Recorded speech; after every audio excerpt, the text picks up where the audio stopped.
welcome back to today's episode. We're going to be looking at the match between India and England. And for the first time on the Cric Lounge, we welcome a special guest joining us from Rajasthan in India, an upcoming club cricketer and former captain of the Stafford International School cricket team in Sri Lanka. Pashan, welcome to the show.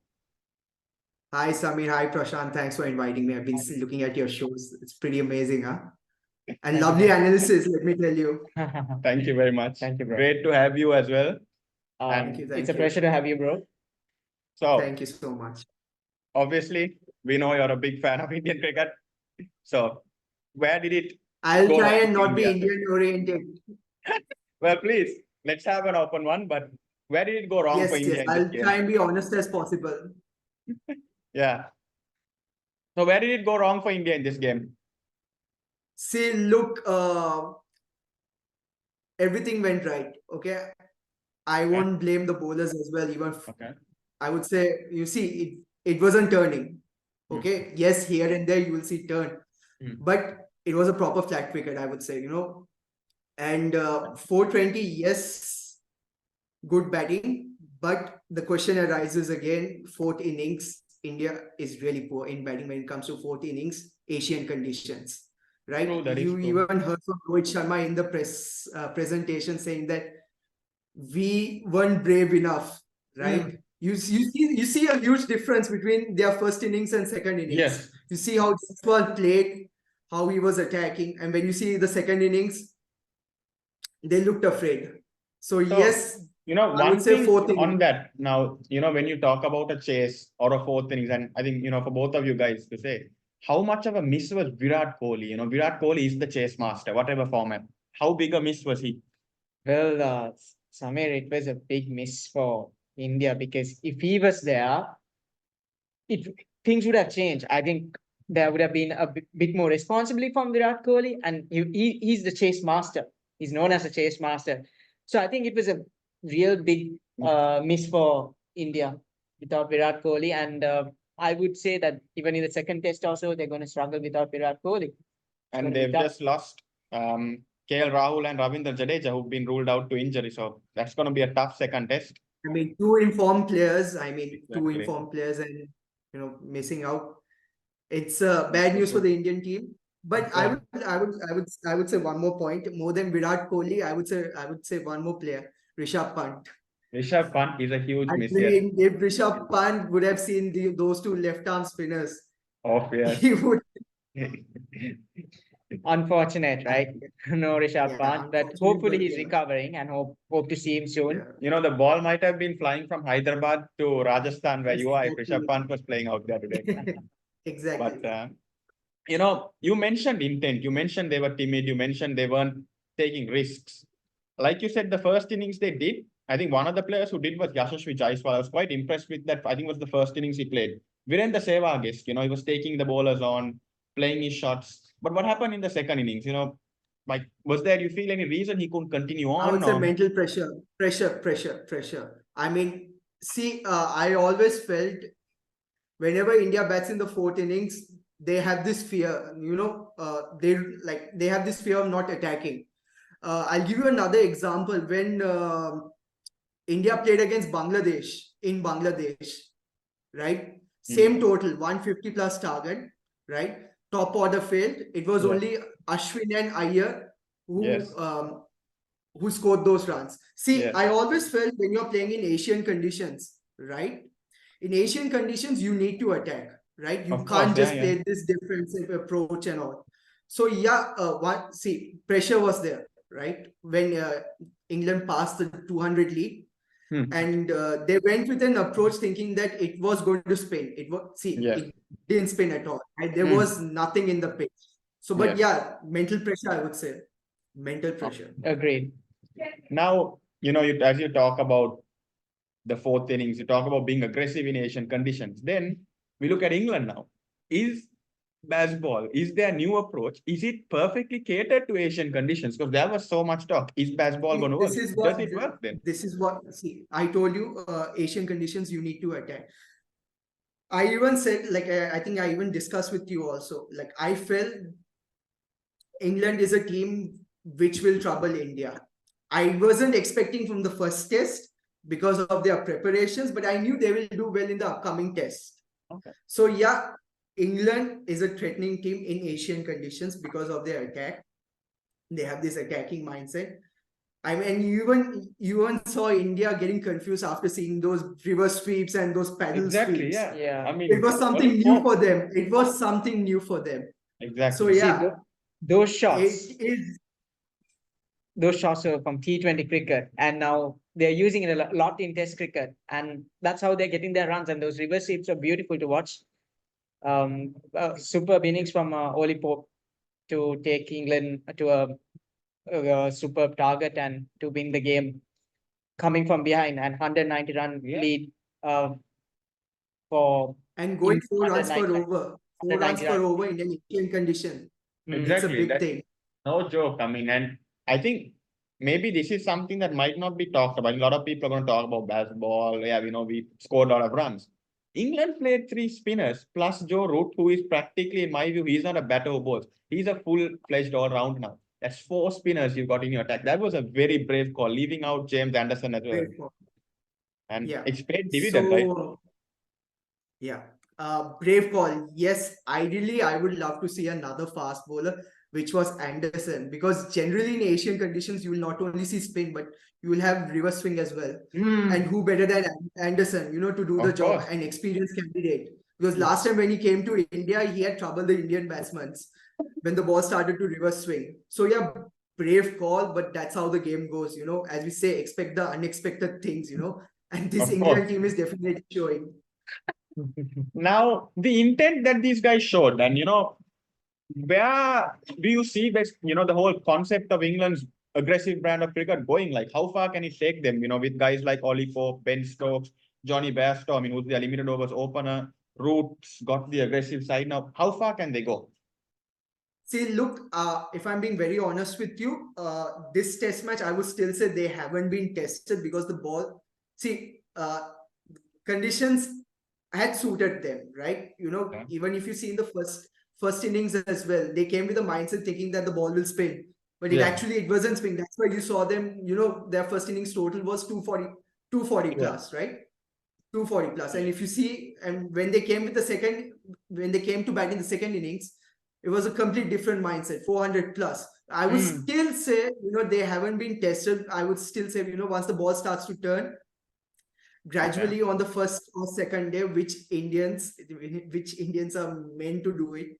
But yeah, still not tested, I would say. So what about the upcoming games?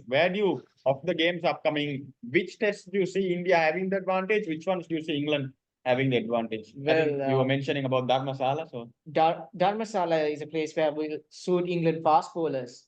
That is England's place where they could win over there in England, in Dharmasala. Sorry, that's where you might get James Anderson Anderson playing, Mark Wood playing. You would see the James Anderson and fast Ollie bowlers. Robinson as well.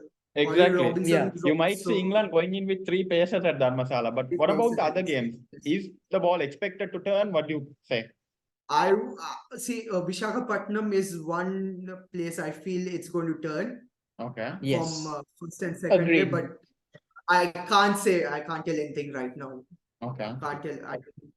If it does turn, does that give India the advantage, you'd say? Or do you think this England side is equipped to take on the spin?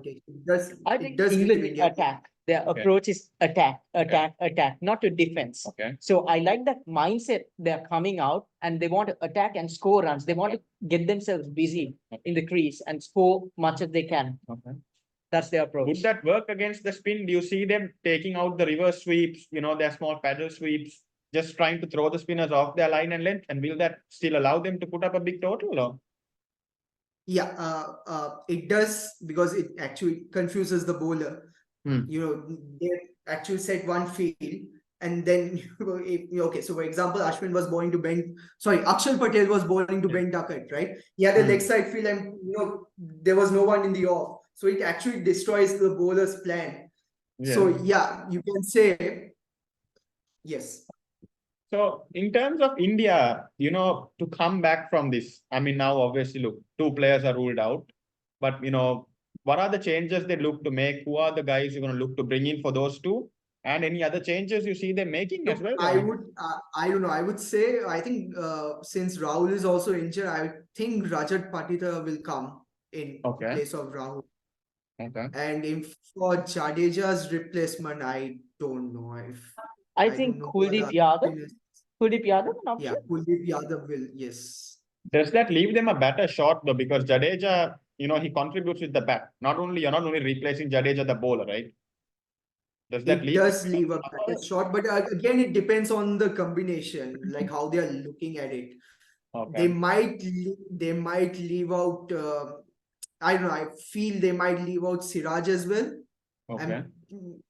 And go with an extra batter, but again, it depends on the combination, how they're looking into that pitch and all. Guys, and one more thing, Suman Gill's form in Test cricket, he's not been performing. What do you all think about it? Does he deserve a place in the Test side?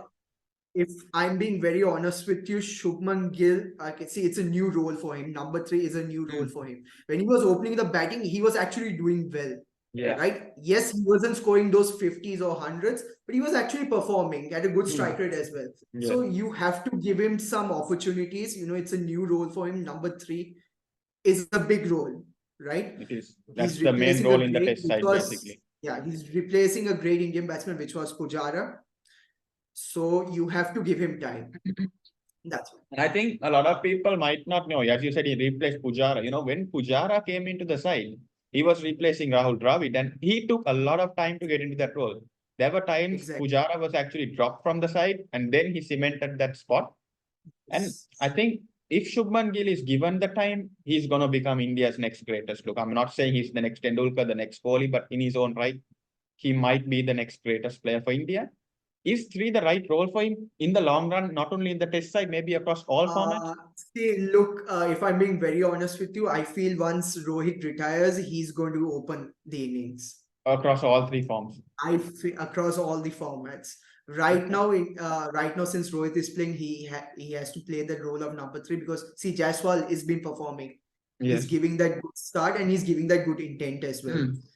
So, yeah, right now he has to play in this role as number 3, but in the upcoming future I think he will be opening. Okay. Now, you know, before we close off, predictions, what is going to be the result? Are we going to see India come back? Do you think England can actually turn out and win this series?